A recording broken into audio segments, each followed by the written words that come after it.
to the world. Subscribe now to the Hot 97 YouTube channel. It's Ebro in the Morning with Laura Stiles and Rosenberg. Ladies and gentlemen, it's Ebro, Laura Rosenberg, and this morning our special guest, Nicole Lynn, the big agent you guys have all seen on social media. Nicole, how you doing today? Hey, Do I have to call you Nicole Lynn, by the way? Call me whatever you want. Well, no. I won't call Nicole, you whatever you want. Nikki, my friends call me Nikki. Right, you don't have to call it. You're asking does she require a full name every time she talks? Well, because it's no. Nicole Lynn. Like, it's... Yeah, her name is Nicole Lynn. Oh, wait, Yeah. that's your first name? No. My last name is Lynn. So why would you have to call her Nicole Lynn? You can just call me Nicole. Oh. Do like people have to call you Ebro So Darden? here's the actual thing. My name is Nicole Lynn. See? It's very embarrassing. So my middle name is Lynn, and then my husband's name is Lynn. You see? So that's why I was confused. So See, it's Rosenberg, you missed all that. No, I heard it. Nicole Middle Lynn name's Lynn. also Lynn? Lynn. Okay. It's embarrassing. But on the book, it's not your middle name. That's your last That's my name. last name. See? So my I name was is confused. just Nicole. Yeah. I was very confused. You question. now work for Clutch Sports. I do. Best sports agency in the world. How long has that been? 8 weeks. Oh, so it's super new. So new. And what took you from working with Cash Money, or not Cash Money, but Young Money, really, and Lil Wayne over to Clutch Sports? Just a business decision. Me and Wayne are family still. Just business. That's all. So no bad blood. No bad blood. And are you paying attention to the NCAA? I'm sure you are, and those kids being able to get some money now. I am. I'm excited. The name, image, and likeness, that just legislation is helpful. You know, I still wish the NCAA would pay for play, but that's a little different. But it's a step in the right direction for sure. What does a parent now with a kid going to college need to know about this going into it? Like, are there still ways that a kid could get in trouble? Yeah, absolutely. I mean, you definitely got to check what is considered an incentive from an agent or inducement, because you could lose your eligibility. And every state law is different. Oh. So the federal government has not ruled on this, so every state has their own rules. And so you need to check, what are those rules, and how do I make sure I'm safe from not losing eligibility? So tell me those two words again. You said inducement? Yeah, or an incentive. And So that's a no-no. yeah, depending on the state. So, like, as a sports agent, I can't give someone money to sign with me while they're in school. That's illegal. And so with these new marketing rules, NIL, I can rep a player in school under marketing as a sports agent. I can do that. But can I give them a marketing guarantee? That's where the question marks come in.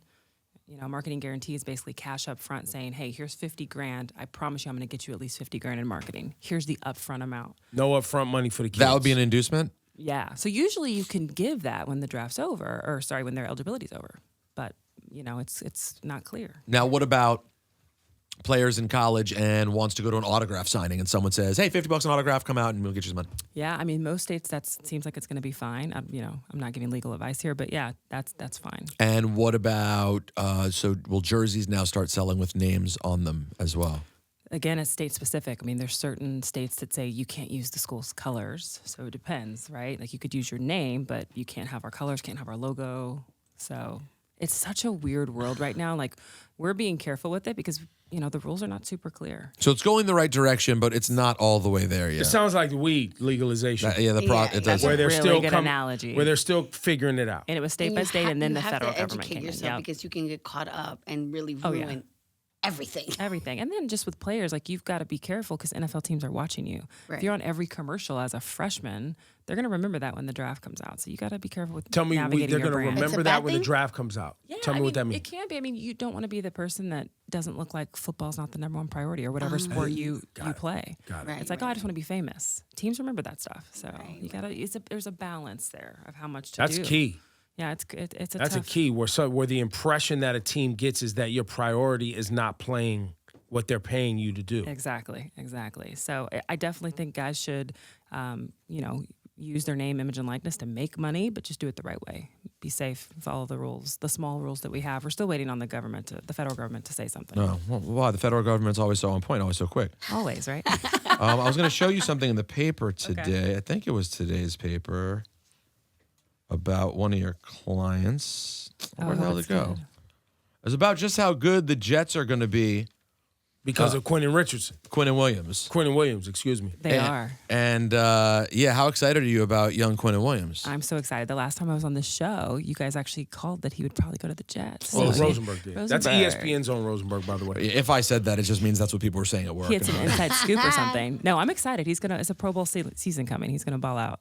Yeah, I mean, you could argue he's he's right there in the conversation for the best player on the team. In terms of things to be Period. excited about, it's Mekhi Becton on one side and amazing. Quinnen Williams on the other side of the And ball, Mekhi right? Becton is our guy too, so you can't go wrong. Well, what I was looking for was that it looked like at least in the local paper here, they were ranking defenses defenses up front in the division, Yep. and they had the Jets front four as the best in the AFC East. That's pretty Now, exciting. what about the rest of the Jets that are normally problematic? Sorry? Not the team, but the coaches. Well, no, we got a new front coach. office. Have you gotten to hang out? Have you gotten to talk to Robert Saleh at all? I haven't yet. He's very new, but I hear nothing but amazing things. I mean, listen. Quinnen loves him. Yo, I'll say I interview defensive-minded, loves him. and I interview a lot of coaches, and they are generally like all coach speak and boring and like they just won't give you any. Even the guys you like don't give you anything.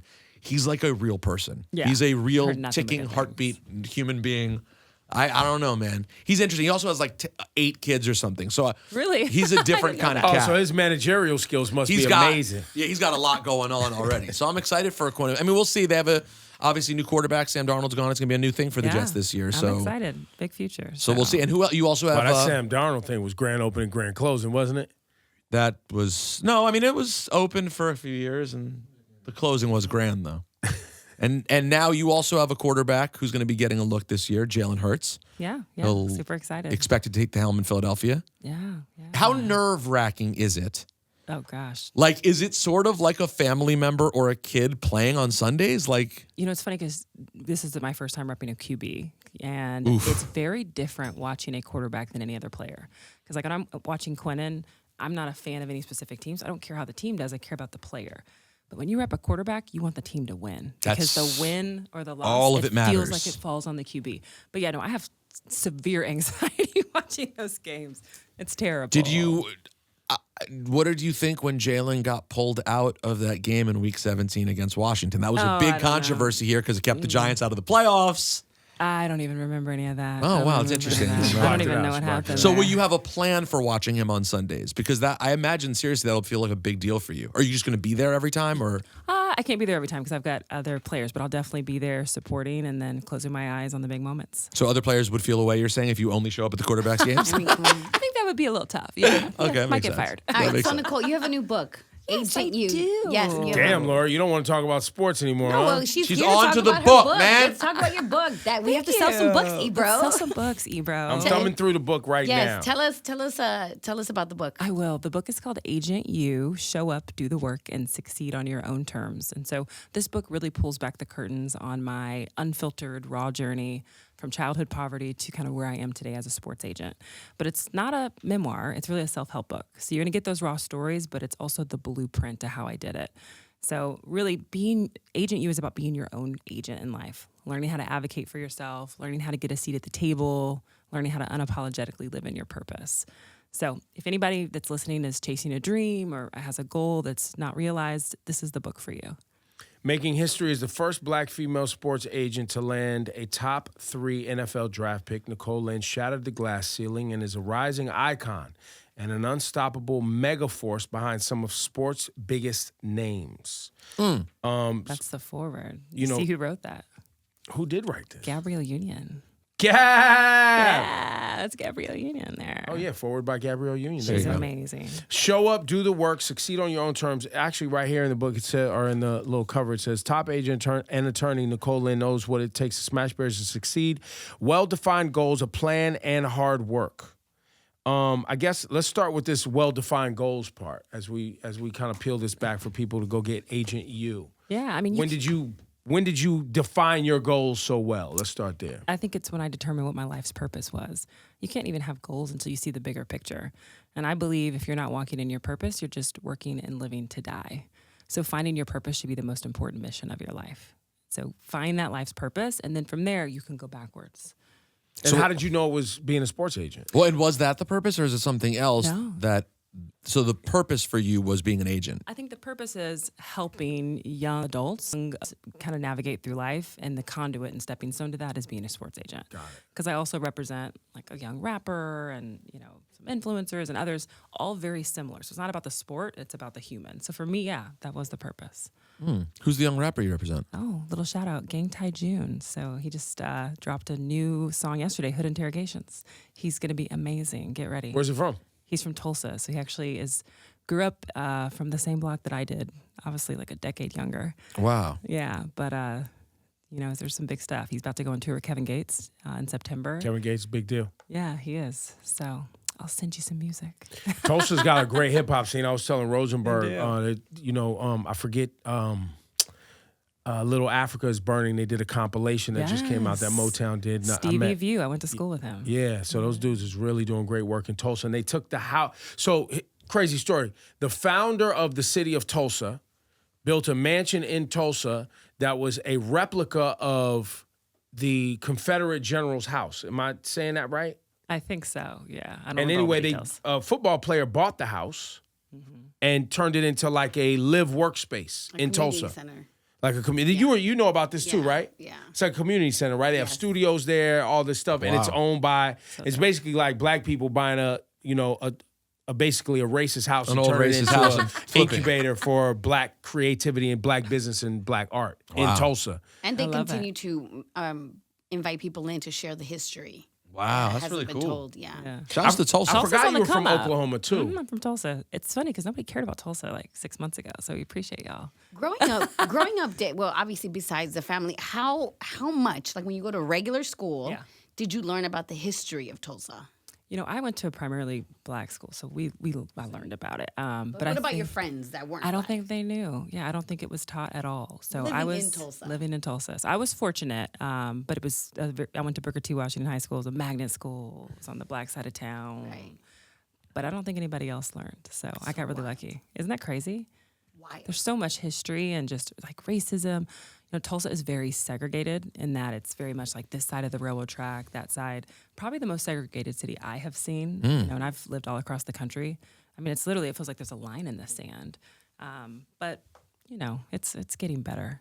What's on the flip side? What's something really good about Tulsa? Like, what's the food you go eat when you go visit Tulsa, Oklahoma? The food, that's a tough question. Coney Island. I mean, this is not the answer you're probably expecting, but yeah, that's what, like, Coney Island's great. I mean, the people are amazing in Tulsa, right? Like in New York, you guys are very fast and hustle and bustle. Everyone's sweet and they'll take the time to give you directions. So, I mean, it's a great place. My family still lives there. I'll be So you've there. got love for Tulsa. Yeah, for yeah. sure. I'm doing a book signing there next week. No, very cool. Yeah, the Greenwood section I know is, this area that was everybody learned about in Black Wall Street and the burning of, Tulsa Race Massacre. The Greenwood section is going through a big gentrification, everybody says, where a lot of the building owners now are not even black. Yeah. They're basically pushing a lot of the black small businesses out. Yep. But also in a weird way trying to like hold on to the history of Greenwood, but not allowing black business to thrive or not supporting the thriving or helping thrive a black business community. Yeah. So it's a weird paradox where you have these young white business owners coming in trying to make money basically on the story of Greenwood. We've heard Which that is before. we've seen this movie before.